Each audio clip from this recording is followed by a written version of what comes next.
Well. That happened. Blood called to blood, and then Lan wept like a baby. Yeah. Well, no, like gone more like a raging He baby. wept to like a Klingon. Ah, yes, I like that. Lan, yeah, he's so stoic.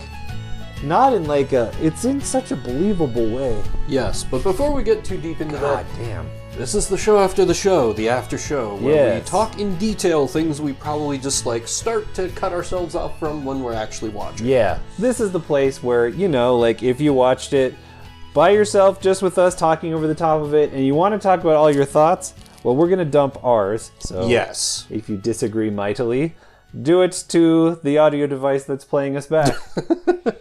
Shout at us. We don't mind. Yes, but these are our thoughts. God. Yeah. This episode was raw. It was raw.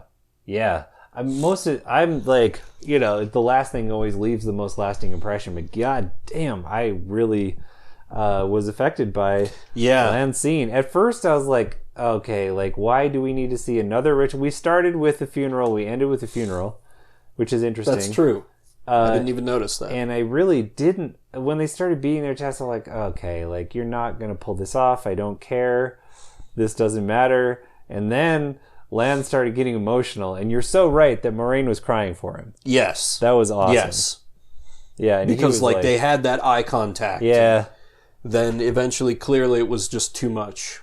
Yeah. That it hit me as well. Although I honestly, like, I was brought out of it a little bit when Lan, like, ripped open the top of his shirt. Yes. I feel like the director came in during the shooting of this. He was like, we got to take it to the next level. Like, you got to rip that shirt open. And it was not right. Yeah, it's almost kind of the very, like, it's a very, I forget the proper term for it. I learned this back in college, but there was a, like, school of acting theory where it was all about, like, having the proper pose and the emotion would flow from the pose. It feels like it was some of that kind of old school theory that doesn't really translate well because it's not really a convention we see anymore. No, it did really feel like a little too much. Yeah. But aside from that, too. Actor fucking phenomenal scene. So much good acting in this. Yeah. Like, the whole denouement for wife axing, like Perrin finally telling someone what he had done. Like, I had faith in that actor to pull that off. Yeah. And he did. He did, because he'd been doing the facial expressions so much, and you know, you even got some of that with Nynaeve when like she was being told like it's okay to be afraid. You could see like some some like, you know, tendons veins in the muscle in the neck. No, it was super good. And like Moraine and Lan continue to be powerhouses, and they give you just long enough with the stoicism that you like kind of forget, and then they hit you with something like this, with nuance. Or not like particularly nuanced in Lan's case, but like super raw. And then I feel like there are some actors that were not like getting to get their full spectrum because like Eamon Val, the White Cloak boy, like he is a very flat, very dislikable character. Yeah. And he just has to be like smugly certain of himself. Well, I have to kill one of you. You must have selected one of you, and then he just shows a little bit of fear, and then he's down for the count. The last of him. Absolutely have not. Yeah. And who's the other character I was thinking of who's like that? I feel like Matt right now. Matt is just like sickly, Matt is denying things, and I feel like we got a moment where we still had some of like kind of the core of his character. Yeah, that was really nice. When he's like offering like the deal to Rand. Like, that was so good. When he's just like, I don't give a shit. Like, yes, that is Matt. Okay. You're still in there, my best boy. It's so cool because if either of them end up being the dragon, and you know, like the show could go totally different direction than the book because they have not committed to it. And I love how, like, potentially, I feel like right now, if I was just watching the show and hadn't read, I would say it's going to be Nynaeve or Matt because, like, he obviously can channel. They keep saying, and she is a badass channeler. Yep. And I just love the like long-term motivation that gives to both Rand and Matt to like stand by each other. Yeah, it's just super cool in a way that like they added that deeper motivation for Tom of like him having had his son or cousin or whatever who went mad, and he's like, I need to take care of you because of that. It's so good. And I feel like, obviously having read the books, like, I know why they are friends, but, like, I feel like if you had just watched, like, episode 1, the first part of it before everything starts to go to shit, like, you don't get a strong sense of, like, why Rand and Matt would, like, they're sort of just the same age and they live in the village together. Yeah, that's so kind of it. And, like, facto. Rand is very, like, kind of just, like, almost, like, stick up his ass, and Matt's like, whatever. And let me go steal a bracelet from this lady. Yeah, and Perrin's just, like, a quiet, nice guy. Yeah. Kind of thing. Yeah. Yeah. And we also get, I feel like we've been doing some unstructured rambling for a bit. It's true. Should we go into our 3 words to kind of totally start at least on our whatever sense of structure we have for this show? My 3 words I feel like are should pain end. Ah, nice. Huh. Because we kind of get 2 very different answers in this. We have with Steppen, like, his answer is yes through death. Yeah. And, Perrin and Egwene, I think, provide the antithesis to that. Interesting. When it's like they're faced with a dilemma like, one of us can sacrifice get out of it to save the other. Yeah. And they're both like, no. Well, I guess Egwene is more like no. Yeah. Perrin, she kind of brings Perrin into that. Yeah, totally. And hopefully he, like, sees the sense in it. That's cool. That is a much better 3 words than the things that I came up with. I mean, I've kind of been killing you in the 3 words section true. so far. I just, I'm a bit more verbose than 3 words. God, I feel like I, in a previous episode, said that's my Nynaeve, so I can't say that's my Egwene. White cloaks are bad is a little too reductive, so I'm just going to say Land broke me. Yeah. Because he broke me hard, even if he ripped that chest open. Yeah. Yeah. That was awesome. I feel like I was... we recorded the show sitting on the same couch, and, like, I feel like I could, like, hear you breaking from that scene, and I was like, don't look to your right. Don't look to your right. You'll cry, too. Because I was right on the verge. Yeah, so I decided to add a new segment to the Aftershow podcast, which is how many times did Levi cry? And we hit 5 on this one, because I was crying. 5? Yes. I just fucking weep so easily at shows, but, like, the emotions just get me. And okay, in the future I will keep track of what times they are, but definitely one of them was when, like, Perrin and Egwene were going through their thing, and I feel like just Nynaeve telling him that, like, trust me, it never goes away, got a little tear jerk out of me.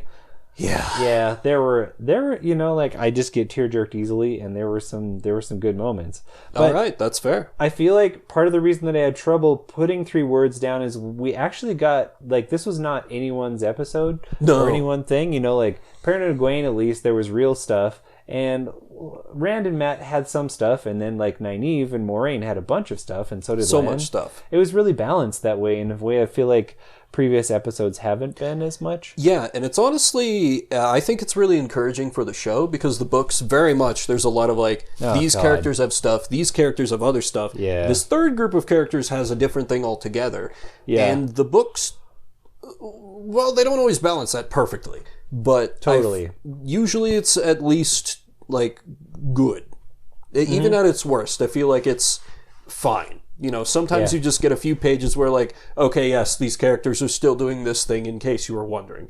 And then back to the thing that actually matters in this book. But, like, the show is balancing these different plot lines very well. And, I mean, they are kind of coming together. Clearly, they're all at Tower Valen now. Yeah. But... totally, yeah, which is great. I didn't really have faith that the show could pull that off before. But I do now.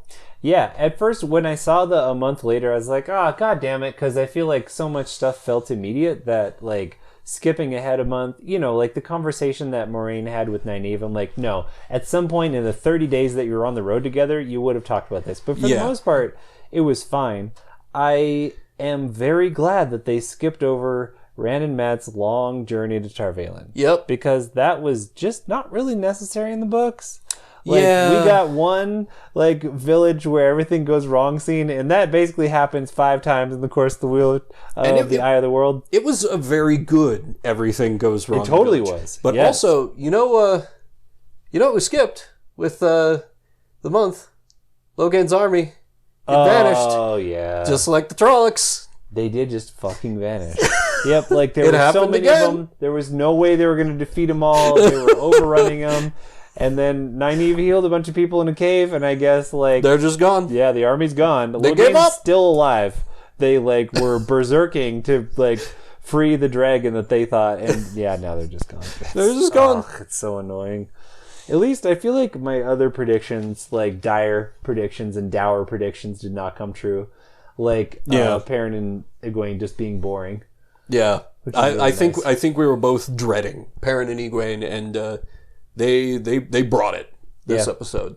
We definitely called it on there being more Aes Sedai politics and there being like a bidding war for Nynaeve, basically. Oh yeah, I honestly feel like if we can sort of transition into next episode predictions, I feel like that's going to be a lot of what we're going to get is just Aes Sedai politics, mostly around the framing device of Nynaeve. Like, they're going to be like, well, yeah, you're an novice, so you don't have an Aja, but when you get an Aja, you should really consider red, blue, yellow, brown.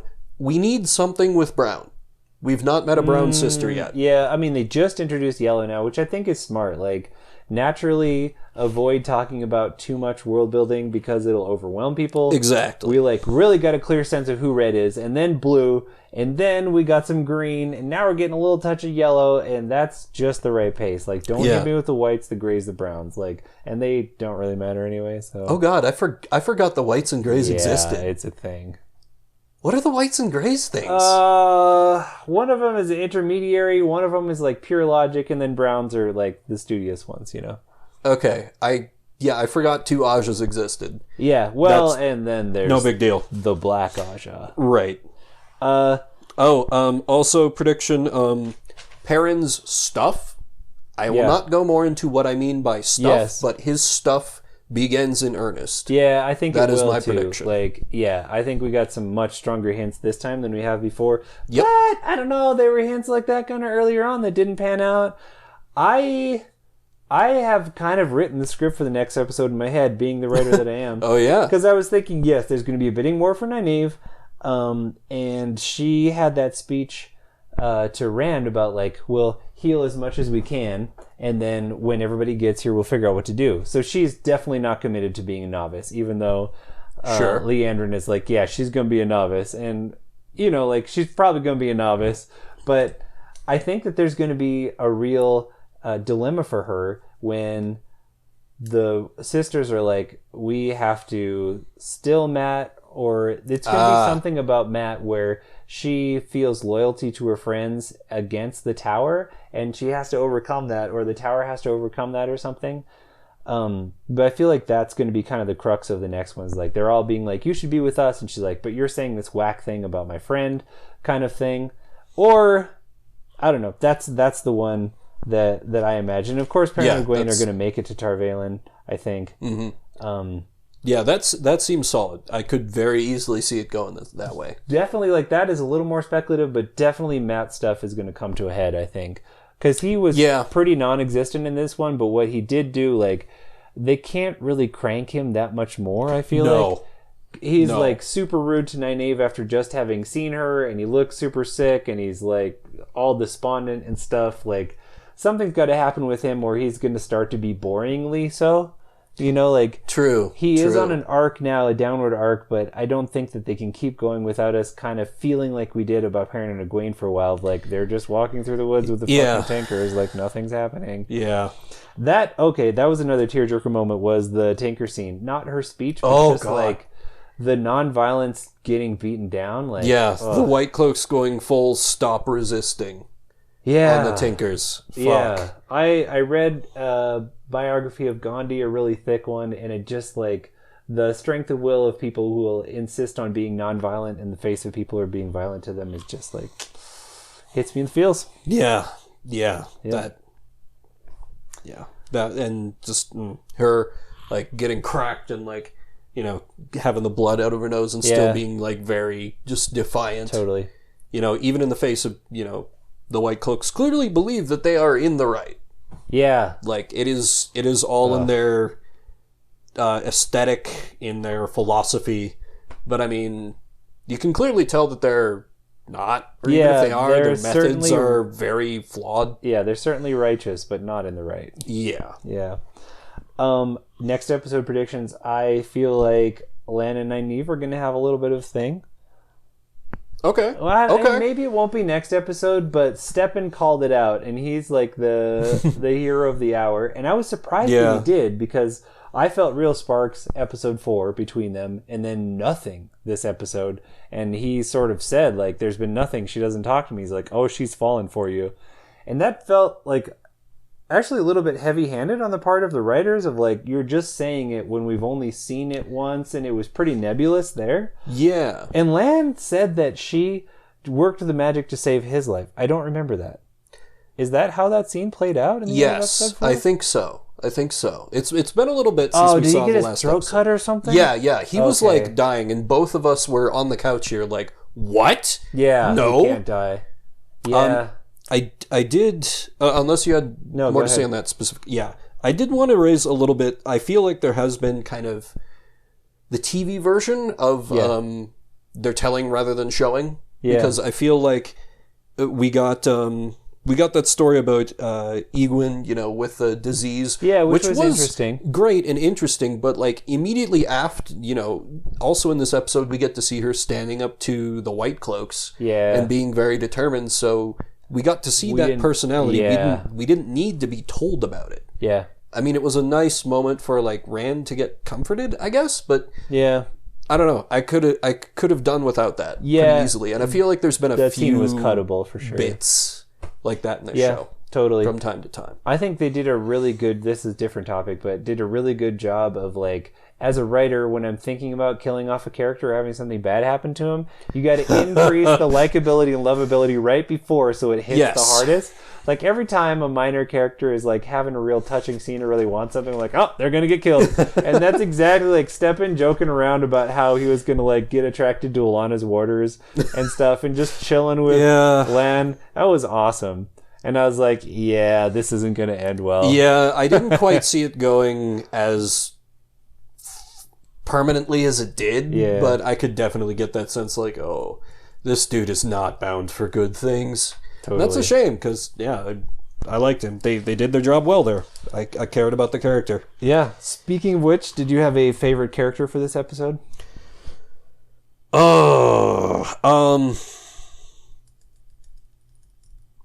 Boy, that is a tough question. Can I punt it back to you first?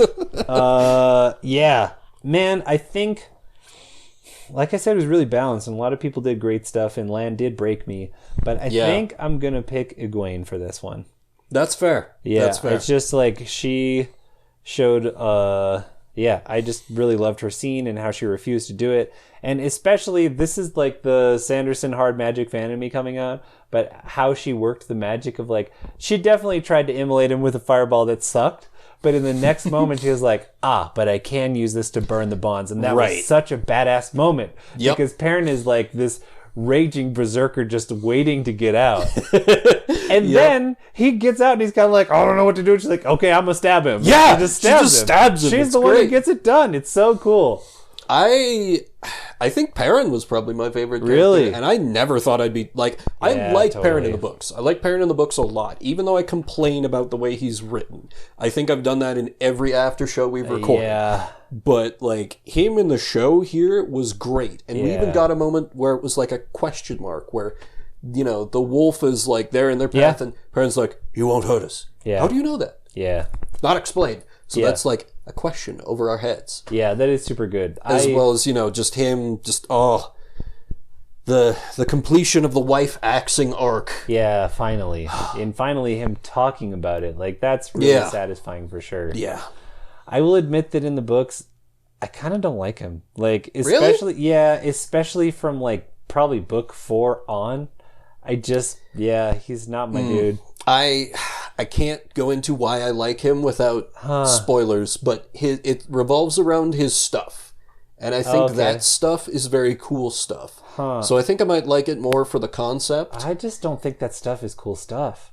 Really? And then, like, the lady that he gets involved with and the whole rescue sequence that takes, like, 2 goddamn books. Yeah, I okay, just that's could fair. not handle it. Wait, you don't like the lady that he gets involved with? No, the lady's all right, but I don't Oh my understand. god, she's amazing. I don't understand why they're together. Anyway, this is not of interest to you, so we'll save it for, like, a Bookly podcast, but...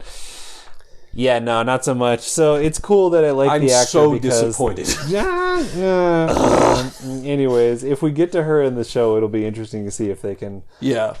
Save. I just don't get their. I don't get their relationship. Like why? But anyways. So all right, next episode predictions. I wanted to to go to Robert Jordan rolls in his grave section. I feel like there are several. Yeah, I feel like there are several. I think that. If we can include in here also like Robert Jordan like tries to give a high five to the top of his coffin in his grave, because I think they did some shit really well. They really did. Offerings to the Forsaken is so cool because because to me that's how a thing that hasn't been around for 3,000 years would get mythologized, and yeah, they would become like anti-deities, like you like pray to this one to offer protection against the Shamael, like Lord of Lies or whatever, and to have those little carved figures, I thought that was super cool. I guess I didn't like that at all. Really? Like particularly the fact that it was a warder in the White Tower. Yeah. Like doing like a prayer to these like anti-deities. I thought that was clumsy as hell. Really? Like maybe, show it like in like a village scene. Huh. Where, there might be a little more of that. But, when... Just because he should know that they were real people kind of thing? Well, yeah, but it's more like... I don't quite know how to express it, but it feels weird to have that in, like the seat of Aes Sedai, who, one of the Amerlin seat, Watcher of the Seals. You know, they're supposed to combat Dark Friends and Dark Spawn, and like, just having idols of one of the most powerful servants of the Dark One in any form in the White Tower feels just so wrong to me on many levels. Interesting. Even if it's in a, okay, we have an idol of you all because fuck you. I really don't like it. Interesting. Yeah, I can see that for sure. Like, I think that, to me, I took it as like Stepin's cultural belief from before he was a warder, and a thing that he's just held on to. Oh, yeah, definitely not like a common thing in the White Tower. Kind of like Lan was praying to his like little things before his Sparky scene in episode 4. Oh, that's true. That's true. I feel like it's partially just them trying to like deepen world building and also like have it be recursive, where they come back to a thing they kind of want you to know more about, even as they're showing that there's cultural diversity, etc. Yeah, it just felt like it was in the wrong... Good scene, wrong place for it, Okay. I feel like. Well, it sounds like that's more of a Jordan rolls in its grave rather than high fives. At least in my book. So that's cool. It's definitely, a change from the books. Yeah. I feel like a rolls in his grave for me would have been, what the hell are White Cloaks doing operating like within sight of the White Tower? Yes, totally. Like, no. No way. Yeah, and also, like, for Eamon Valdo, who we saw back, like, outside the Two Rivers, to be where they are to find them, like, he would have to basically be following them the whole... It seems a bit unlikely. But that's not a roll in his grave because Taviran... Of reasons that I really don't want to talk about. We're going to have to talk about it eventually. Okay, so, I have more things to roll in grave about. I really feel like... melting down the ring would be a high five for Jordan. I think that's fucking cool. That is a high 5.5. Especially if they make the new rings from that pot. Like, that's fucking And cool. I feel like there's no way that's not what happens. Yeah, totally. That's got to be what happens. It'll be cool if we see the ring being forged. And then the other one is, this is a little bit more subtle, but when Alana is talking to Moraine in her room, and she's talking about how you have enemies, and why don't you try to be the Amerlin seat? And she's like, I never really wanted to. And she's like, you're one of the few people with enough strength to do it. And we know from the books, and I don't feel like this is a spoiler, that like the hierarchy within Aes Sedai is not about age or wisdom or anything. It's literally about how strong are you in your connection to the one power. Yeah. And Moraine's not. She is not a strong channeler. She never was. She's not anything like... she's definitely not one of the strongest ones in the tower. That's why they're so excited about Nynaeve. So it's a thing in the TV series too. So maybe Alana is talking about political clout, but I don't feel like that would be a thing that would get her to Amarylline Seed status. Like, political clout is still tied to, like, magic clout. Well, basically. maybe, and this is me devil's advocating a little bit here, but maybe, part of Alana saying this isn't the same place you left. Yeah. Maybe it's sort of implying that the political power that Moraine has, and the kind of like connections and eyes and ears, has almost started to supplant the strength and the one power. Yeah. As far as Aes Sedai ranking, at least in the tower itself. I feel like that's a good apology for the writers of the show, but I can't it might be see, stretching like, a little. 3 millennia of tradition changing in the last 2 years. That's true. The fact that it was 2 years is... Yeah. Especially because they don't have like a whack Amarylline like we see later in the book series, who changes things really quickly because she's so incompetent. Yes. I can't wait to meet the Amarylline because she's such a cool character in the Yeah, books, the Amarylline is great. Neither here nor there. And I hope we get to the Amarylline you were talking about, who's incompetent, because she's great, because she's just... Everything goes wrong for her, like, consistently, and it's 100% earned. Yeah, well, I mean, we haven't even met because she's the worst. Elaine yet. Like, we went to Tarvalin instead of Caemlyn. Yeah. Wow. Which is wild. Very different than the books. And there are main characters that we have not met because of that. Yes. I almost feel like that's streamlining it. Yeah, I totally. Yeah, it does not need to be the sprawling epic that the book is Because I at can all. definitely remember getting Elaine and Egwene confused when I was reading the first book, just because their names are sort of similar, starting with the same letter. There's so many E names in the book. There are a lot of E names. There's a ton of E names, and they're like main people. Yeah. Yeah. Egwene, Elaine, Elida, yeah. And there's a couple more for sure. Definitely a few more. Yeah, I feel like that's kind of what I had to say about this one. Yeah, I think that's... Oh, Ogier. Oh, yeah. So happy that we got one of those. Yeah, he was great too. He's bumbling and like super patient and slow moving in just the way, and like making his comments. I have realized that, like, Data in Next Generation, and like he's just there to comment on human nature because he's not. Yes. Like Loyal fulfills so much of that function, and I still love it. Like, that character is a tried and true trope in sci-fi and fantasy, and it's still just fun. And it's very meta, but I loved how Rand was like, "You're an ogre." Ogier. Yeah. Like, they knew people were going to screw that up. And I love that they, like, took a minute. Yeah. Just real quick. Totally. But, I wanted to talk about that a little bit, because they're a minor part of the books, but they're a cool part. Yeah, totally. Yep. He was super cool. I definitely like the way that they made him appear. He's supposed to have, like, really long drooping eyebrows, right? And I don't remember. Okay. If I'm completely honest. Yeah. It might not be that, but it's either that or there's like a race of people in the Stormlight Archive that has drooping eyebrows, and every time I imagine it, I'm like, this is so stupid, I hate it. So I think you might be thinking of Stormlight Archive. Okay, yeah, it's like the very bureaucratic people, I think, the Azish or something. Anyway, yeah, it's been a while since I've been in that universe. Anyway, so I guess we can move on to Other Wheels. Other Wheels, yes. I'm punting this one to you because I have not thought about it. Fair enough.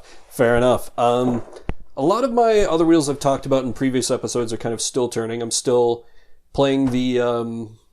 again, it's all video games. I apologize if you don't care about video games. Still playing the weird games by Swery, the Japanese guy raised in Canada who makes weird outsider art video games that have good writing but kind of bad gameplay, and also the writing is very weird and like it's like being in the head of an insane person. That's still going on.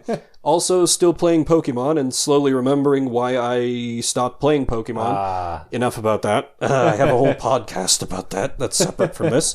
And also, this was a small wheel that turned, but one of my streams that I do on Twitch is, it's a new thing for me. I play a different game every 30 minutes, randomly selected from every game that I own and have a setup to stream. Dang. And I played one that I think more people should talk about, so it has absolutely no connection to Wheel of Time or anything that makes the Wheel of Time appealing, but I'm going to talk about it anyway. Okay. Called Metal Warriors for the Super Nintendo. Okay. It's like... Oh, wow. It was a collaboration between Konami, one of the most respected video game developers at the time. They suck now.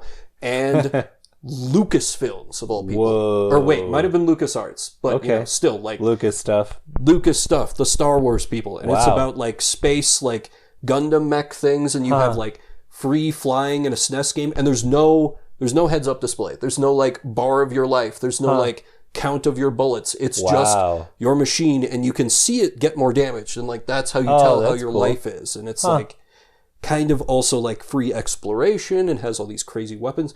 It was awesome as hell. Wow. And I really wanted to talk about that. I don't have much more to say about it, but it's cool. If you like video games, please play it.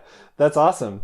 Well, I feel like I heaped a lot of praise on the last book in the Greenbone saga by Fonda Lee, Jade Legacy. I read it to the end. I read it a lot. I had a day off and I basically just read it the whole time. And Levi's Weep Count is off the charts for that book, and it was great. It was not, I think, as strong as the first two, because I apparently have a thing about time lapses, because we had that month-long lapse in this one. I was like, God damn it. It feels like a tension drop to me as an author. I never want to skip forward in time. But this one did that a lot, but it's still an amazing book. And then I grieved it because it was so good, and I could not read anything for a while. And then I worked myself back into a reading mode by being like, okay, like what other cool shit, like what did I love about Jade Legacy? And I kind of fell down this rabbit hole of female Asian authors writing Asian-inspired fantasy. And so I started messing with She Who Became the Sun by Shelley Parker Chan, which was really cool. And it, like, in terms of, if you like the Wheel of Time, the first 20% of it had a very like magical academy vibe, and also like a super scrappy protagonist that I loved a lot. And then it took a hard left turn and like introduced new POV characters, and like that academy went away. And I was like, nah, I feel like you just broke a big promise to me and I'm not into it. So does feel a little bait and switchy just hearing you describe it. Yeah, it wasn't great. So then I am currently reading Iron Widow by Jiren J. Zhao. I'm not sure how to say her name, but more YA. But it's funny that you mentioned Gundam, because like it's it's very much like it's set in weird otherworldly future but post-apocalyptic China, and they are protecting the Great Wall from these like alien things with these like Gundam suits. But to call back to the Wheel of Time, there's this super gender dynamic where women, like, their feet are broken so that they're like prettier, but they're totally crippled. And if they have any kind of magical ability, they're paired with the male pilots of these ships, who like can be stronger if they have a female co-pilot with them, or concubine as they're called. But a lot of times, if they stretch it too far, they kill them in the process. And it's just an accepted cost of protecting their land. And the main character, her sister was sold off to be one of those, and the family gets paid for them, and was killed like very quickly, even though she was powerful, because she was paired with this super powerful guy, and he's so powerful that like to use all his powers, he just keeps killing his concubines, and everybody thinks it's fine. And so she is out to kill him. She's like, I'm gonna get paired with that guy. We're gonna get in the suit, and I'm gonna kill this motherfucker. And it's so cool. Like, it's kind of like caricature-esque in the gender roles in a way that I feel like Wheel of Time is more nuanced, because like they said in the episode, they're like, men have a lot of power and women just have this one thing, and so there's a tension there, and men don't like women who show a spark of being greater than they are. This one is very flat, the kind of like, I don't, to me anyway, I'm like, but things aren't actually that bad in our world about this. But anyway, I'm enjoying it a lot, and it's YA, so it's moving really fast.